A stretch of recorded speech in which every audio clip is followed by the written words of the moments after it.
Alright guys, so we have quacker on the floor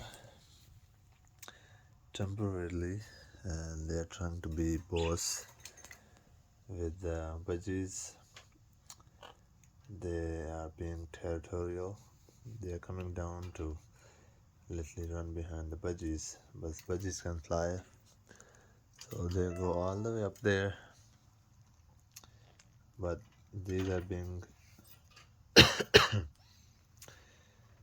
territorial, even though it's not their cage.